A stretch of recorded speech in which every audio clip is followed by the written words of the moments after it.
UFC Fight Night, Emmett versus Murphy. The UFC is serving us a piping hot bowl of mid this weekend, but at least we have fights. Let's go and break these down. First, it is Vanessa Demopoulos taking on Talita Alencar. Up and down career so far for Talita Alencar in the UFC. She is 1-1-1 in her 3 fights. I know that she had a pretty accomplished jiu-jitsu career, but we haven't really seen those skills translate to the octagon quite yet. Demopoulos just got submitted in her last fight, but she still has a winning UFC record overall, and I think she's a lot more well-rounded. We're taking Demopoulos to win this one by decision. Next up is a heavyweight matchup between Martin Buday and Uran Satybaldiev. Uran is replacing Kendi Nzechukwu. Pretty short notice here in the past 48 hours or so. He is a natural light heavyweight, so he only weighed in at 222 or something, I think, this morning. I think he's going to be a lot quicker than Martin Buday, but he's going to be giving up 40 pounds. Buday weighed in at pretty much the limit, 266, so who knows if he's even a little bit bigger when he's going to step in there. Martin Buday is not the really type of guy I think who can totally take advantage of that. I think that size difference plays out a bit more in the grappling than it does in striking. When you're that big, you're going to punch hard regardless. But Uran kind of has this grappling heavy approach from what I've seen from him, and I don't think he's taking Martin Buday down. And I'm just going to go with pretty much the cardinal rule of fighting, which is the bigger guy usually wins. So we're taking Buday by decision. There are weight classes for a reason. This could be a weight classes for a reason fight here. Let's see. Next up is Victor Henry taking on Pedro Falcão. Falcão came in short notice versus Victor Hugo in his UFC debut. He was pretty aggressive early, had some success in the grappling, but faded towards the end of that matchup. Did not look so great on the feet. He mixed in the takedowns pretty well, but overall, he looks pretty one-dimensional. Henry's not the most dangerous guy, but I think he's going to be a lot better on the feet, and I think his cardio is quite a bit better, and he's a lot faster. He did get caught in a guillotine versus Charles Jourdain in the last fight, but I don't really see that happening again here. And I think he, again, is just going to be a lot more well-rounded than Pedro Falcão. I think Henry wins this one by decision.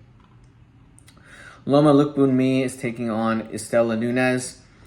Loma is a 9-1 favorite in this matchup, and she's also 4-1 in her last 5 fights, so had quite a bit of success.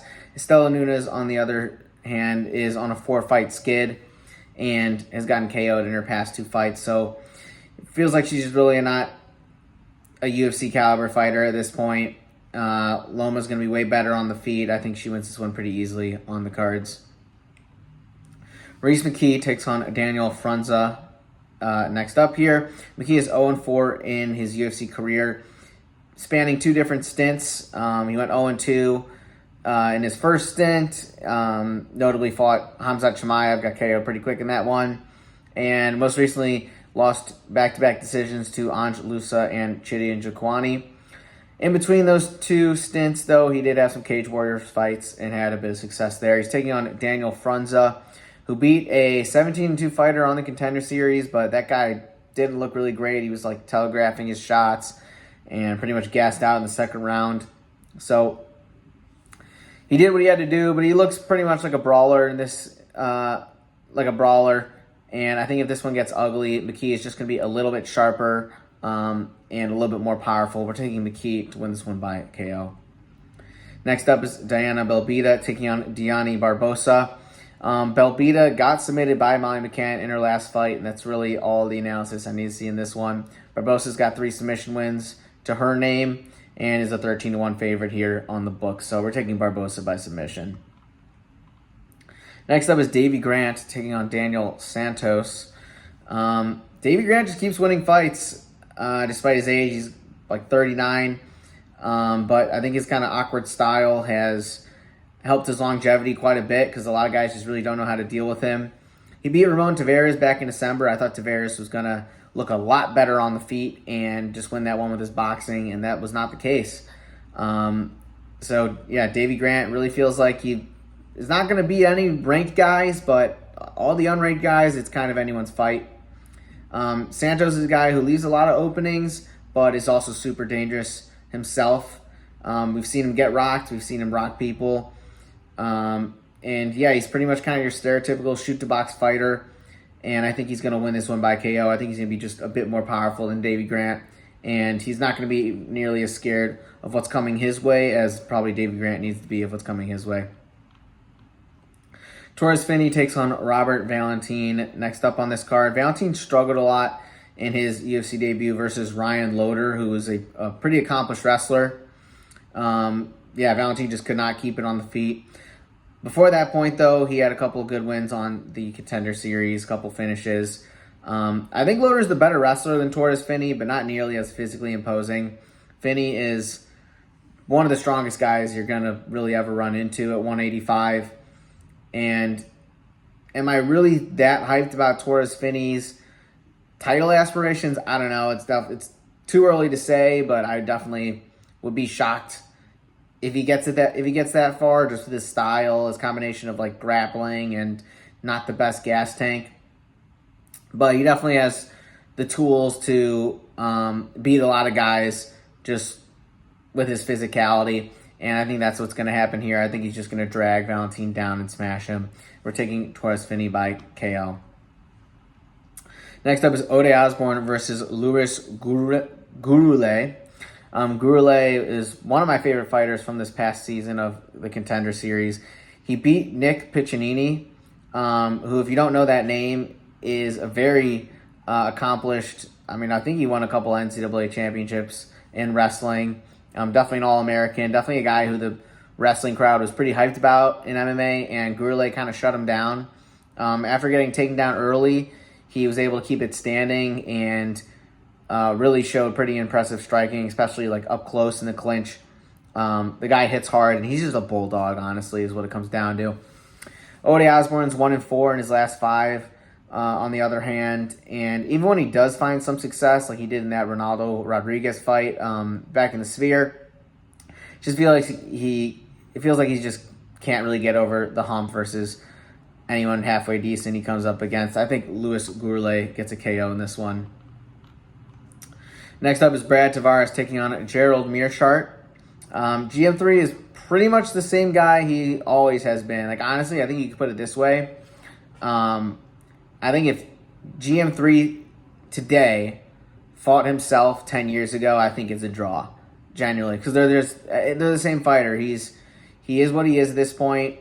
And then Tavares, on the other hand, I think has taken a bit more of a step back compared to what he once was. He was never really a KO artist, to be fair to Tavares, but it does feel like, to put it kind of how Jorge Masvidal did before, it feels like he kind of lost his fastball.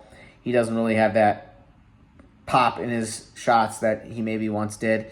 And I think GM3 is going to take him down and submit him, so Meerschaert by submission is the pick there.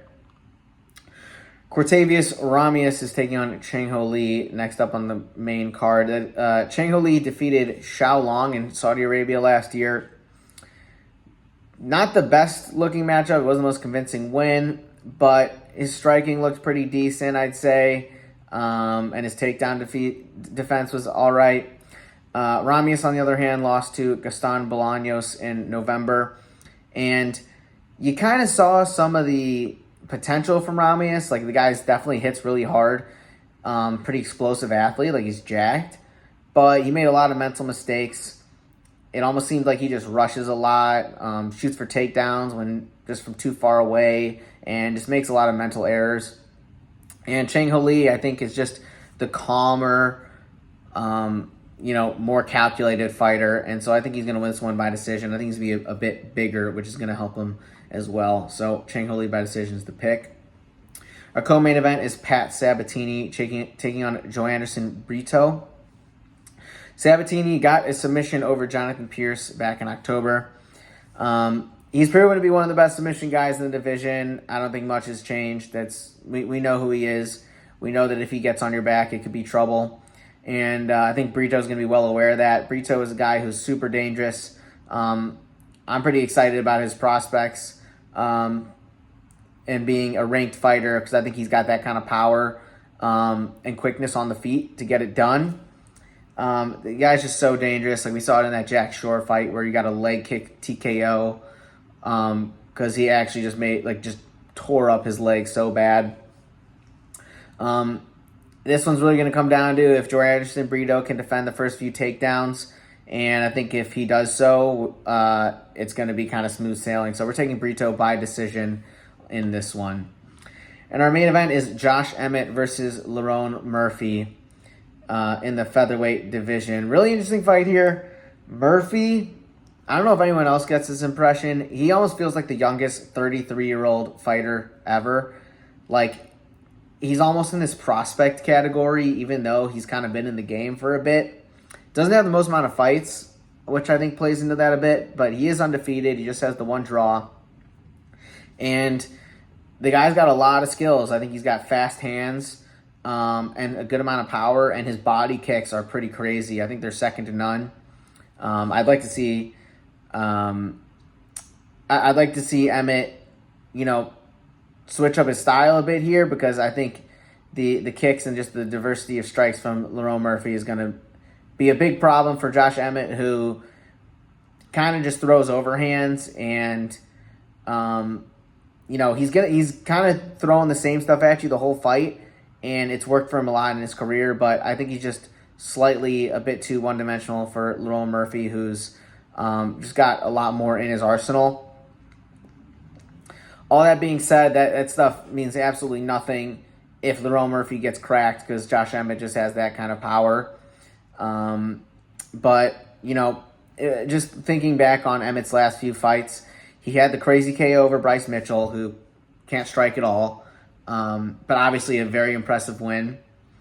But before that, he lost back-to-back fights and probably lost to Calvin Kattar in their main event, a year or two, or a few years back. So the power's there, but I think Lerone Murphy's just got just going to be able to throw him a few different looks. And Lerone Murphy is a tough guy to land on to begin with. So I think he's going to be giving Josh Emmett fits, and I think he's going to win this one by decision. So that is the breakdown. Thank you for watching. Catch you on the next one.